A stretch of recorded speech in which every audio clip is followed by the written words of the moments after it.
Hey, spiritual family. We are in Romans. Just wanted to help you guys out with a little bit of an intro to the next section. It's going to be really quick, but it's Romans, sorry about that, chapter 1, verses 18 through 32. Um, I want to go back to the first portion because I want you to read that Paul is writing this, a bondservant of Christ Jesus. But notice in verse 7 that he's writing to all those who are beloved of God in Rome, called as saints.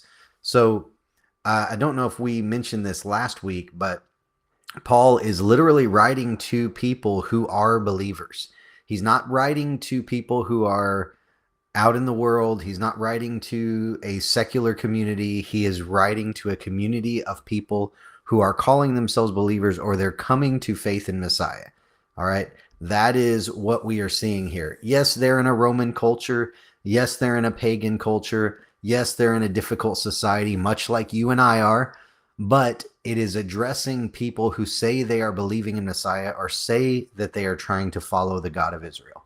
So when we look at it from that perspective, we see some interesting things when we go to the later verses, because it says that he's addressing them, and he says that there are people that even though they know God or they knew God, they did not honor him as God or give thanks.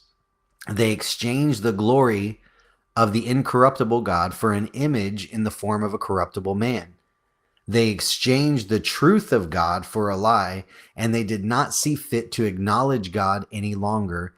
They know the ordinances of God. So look at this. It's talking to people that knew who God was. They know the ordinances of God, and yet they've chosen not to walk in his ways. They've exchanged truth for a lie. They've exchanged incorruptible for corruptible, and they are doing what they know is not okay with the Lord.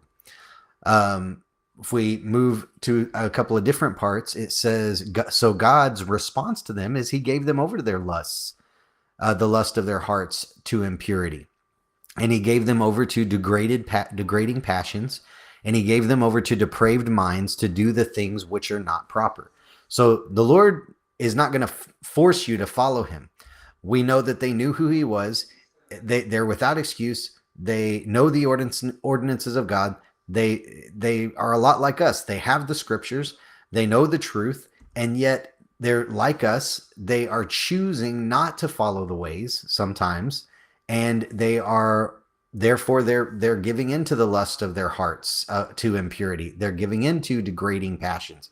They're giving into depraved minds. So these are people that would go to church, right? In our walk, okay, today, and yet and they know the commands of God. They have the law of God. They have the writings. They have the scriptures, and yet they're choosing not to live according to those things. So here is what is the result of that. They're being filled with all unrighteousness, wickedness. So this is the community of faith. Unrighteousness, wickedness, greed, evil, full of envy, murder, strife, deceit, malice, gossips, slanders, haters of God, insolent, arrogant, boastful, inventors of evil, disobedient to parents, without understanding, untrustworthy, unloving, unmerciful.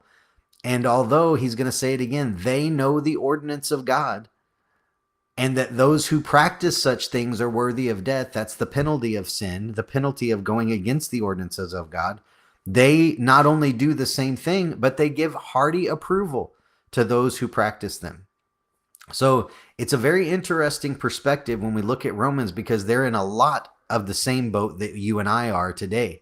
That just because we go to a church, just because we go to a gathering of faith, does not mean that all of these things right here don't still exist in the church. And the reason why is because we know the ordinances of God, and yet we choose not to honor him as God. Because if he is God and we say he is God, then he gives us a way to do something, right? He is the programmer. He tells us this is how the program is supposed to run, and yet we're hitting all these keys that are not part of the program, and we've got all of these results that are bad, and yet we want to do the same thing, and we want to give approval to people who are doing the same thing, even though we know that those practices are worthy of death. So that is the intro. You guys are going to discuss different parts of it, but God bless you and Shabbat Shalom.